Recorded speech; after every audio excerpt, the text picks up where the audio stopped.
Welcome to the Deep Dive.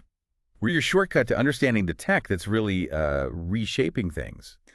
Today, we are jumping into solar power. I mean, the pace of change there is just incredible, right? It really is. It's constantly evolving. And our mission today is to kind of unpack some of that clever engineering, the stuff that helps solar cells grab every bit of sunlight. Yeah. Often it's hidden away in, patent documents. Exactly. So we're going to look at one specific patent from Jinko Solar, try and reveal some of the smart design choices they're making to push solar efficiency forward.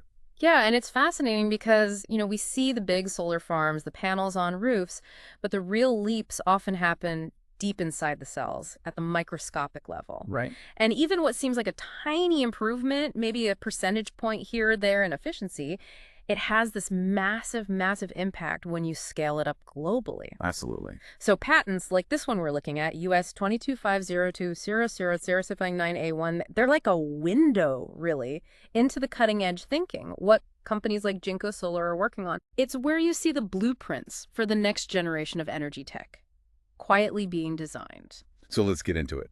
When we talk about solar cells, what's the big hurdle? The main bottleneck engineers are always fighting against. Well, one of the biggest ones is reflection. Right. I was thinking if you have a perfectly flat surface, doesn't a lot of sunlight just bounce off?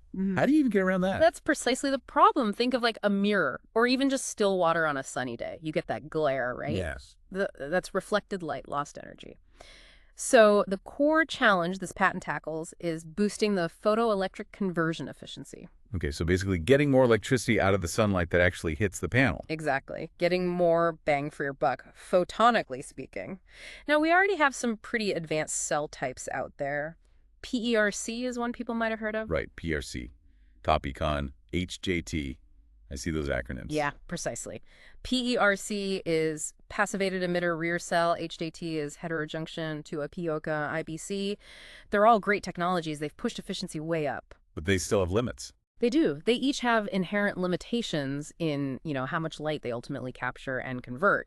So this patent, it proposes a really clever way to push past some of those limits. Building on what's already there, but adding a new twist. Exactly. Squeezing out even more potential. Okay, so let's talk about Jinko's approach here. The patent is solar cell method for preparing the same in photovoltaic module.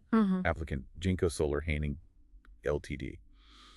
And the inventors listed are Baixe Age, Bo Ziang, Jingsheng XU, Mingwei XU, and Janli QIN. Quite a team. So what's the first big idea? You mentioned getting around reflection and surface texturing. Yes, that's the first key innovation here, focusing on the front surface. Instead of keeping it flat and smooth, they actually engineer a textured surface. Textured how? Like rough? Well, think more like sculpted. On a microscopic level, the patent talks about creating a plurality of grooves or tiny structures shaped like pyramids or trapezoids. Okay. Imagine like a miniature mountain range etched onto the surface, thousands of them per square millimeter. Wow. And why does that help? It's all about trapping the light. Think about it. A flat surface, light hits, bounces off. Gone. Right. But with this textured surface, when a ray of light hits, it's much more likely to bounce off one surface and hit another part of the texture. Ah, so it ricochets within the structure. Exactly. It gets scattered inside the cell structure instead of escaping immediately. This bouncing around gives the light more chances to be absorbed by the silicon material and converted into electricity. So it's like sending the light into a maze it can't easily get out of? That's a great analogy, yeah. It dramatically reduces reflection and increases absorption. That's clever. So it's not just adding something, it's changing the fundamental shape. And these grooves, they're not uniform. No, the patent mentions they can be really varied. Linear, rectangular, square, even sort of circular or irregular shapes. Okay. And the density is just mind-boggling. We're talking 1,000 to 50,000 of these tiny grooves per square millimeter. 50,000 per square millimeter. That's tiny. Incredibly tiny. And the depths range from 50 nanometers up to maybe 2,000 nanometers. A nanometer is a billionth of a meter.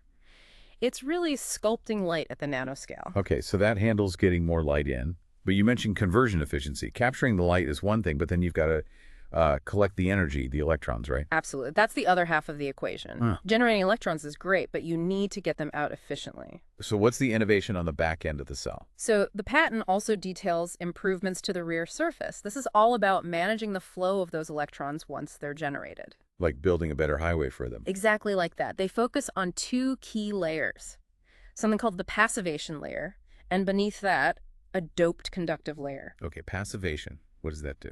Think of the passivation layer as smoothing things out. It coats the surface and prevents the electrons from getting lost or sort of bumping into defects and recombining before they can be collected.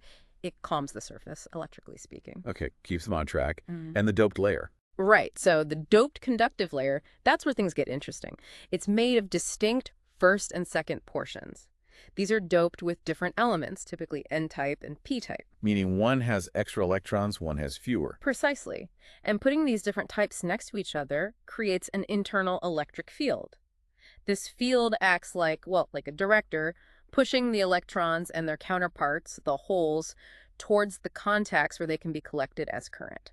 So it actively guides the flow of energy out. It enhances the collection of these charge carriers, yes, making sure they reach the electrodes efficiently. And you mentioned earlier this could work with existing tech like Pecan or IBC. That's right. This rear surface design isn't necessarily standalone. It can be integrated with those advanced cell structures like Pecan, tunnel oxide passivated contact, or IBC, interdigitated back contact. Which are already known for high efficiency. Exactly. So you're potentially layering these improvements on top of already high-performing platforms. It's synergistic. Okay, so what's the bottom line benefit of refining this back surface? The main benefit is much better electrical contact between the silicone wafer, where the electrons are generated, and the metal electrodes that collect them. Less resistance. Much less electrical resistance. That means less energy is wasted as more of the generated power actually gets delivered out of the cell. It's about minimizing those internal losses. So super efficient collection to match the super efficient light trapping on the front. That's the goal. Optimize both ends. Okay, this sounds incredibly complex. These microscopic textures, these carefully doped layers. How on earth do they actually make these things? It can't be easy. No, it's definitely not easy. It requires incredibly precise manufacturing. It's really a feat of chemical engineering. The patent outlines the key steps. Like what? Well, it starts with the first etching process. This is how they create those initial textures, the grooves or pyramids, on the front surface of the silicon wafer. Etching, like with acids. Often, yes. The patent mentions using mixed acid etching, things like hydrofluoric acid and nitric acid, or sometimes alkaline polishing using solutions like sodium hydroxide. Okay. But it's highly controlled. You're essentially dissolving silicon away in very specific patterns across the whole wafer surface uniformly. That sounds delicate. Is that it? One etching step? Not quite. There's often a second etching process described. This isn't just doing the same thing again. It's for refinement. Refining the shapes?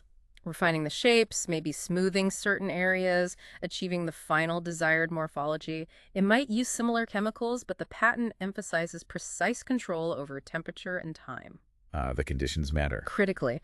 They mention specific temperature ranges, like maybe 30 to 85 degrees Celsius for the first etch, and perhaps 70 to 85 for the second, with timing controlled down to the second. Wow. It's these carefully choreographed chemical steps that allow them to build those light-trapping structures on the front and optimize the layers on the back. Without that manufacturing precision, the design wouldn't work as well. It connects the design directly to the how-to. You can't have one without the other. Absolutely. The process enables the structure, and the structure delivers the performance. Okay, let's zoom out. We've talked about trapping more light with textures, guiding electrons efficiently with special layers, and the precise etching needed to build it all. What does this actually mean for, someone listening, someone thinking about solar or just interested in where renewables are going? What's the real-world impact? Well, the real-world impact is pretty straightforward, actually. You add up all these innovations, better light trapping, less reflection, more efficient electron collection, and it all leads to a higher overall photoelectric conversion efficiency. The cell converts more sunlight into usable electricity. So more power from the same panel. Essentially, yes. More power from the same amount of sunlight hitting the same area, or you could look at it the other way. You need less panel area to generate the same amount of power. Which could mean lower costs, or fitting more power onto a limited roof space. Exactly. It makes solar more cost-effective, more space-efficient. It means installations can be smaller or produce more energy in the same footprint. And that just helps solar compete, Right. makes it more accessible. Absolutely. It's this kind of continuous incremental improvement, often hidden in the details, like in this Jinko patent, that keeps driving down the cost of solar energy and driving up its adoption worldwide. It's a key part of the energy transition. It really is amazing thinking about these tiny nanoscale details, the textures, the layers, the chemical processes, and how they add up to make solar panels better and better. This patent from Jinko Solar is a fantastic window into that constant innovation that's happening, making sure we get the most out of every single sunbeam. It really is, and it makes you think, doesn't it? How this incredibly detailed microscopic engineering tucked away inside a solar panel has such a huge impact on our bigger picture, the shift to clean energy, a more sustainable future. It kind of begs the question, what other breakthroughs, what other hidden innovations like this one are quietly being developed right now, just waiting to reshape our energy world?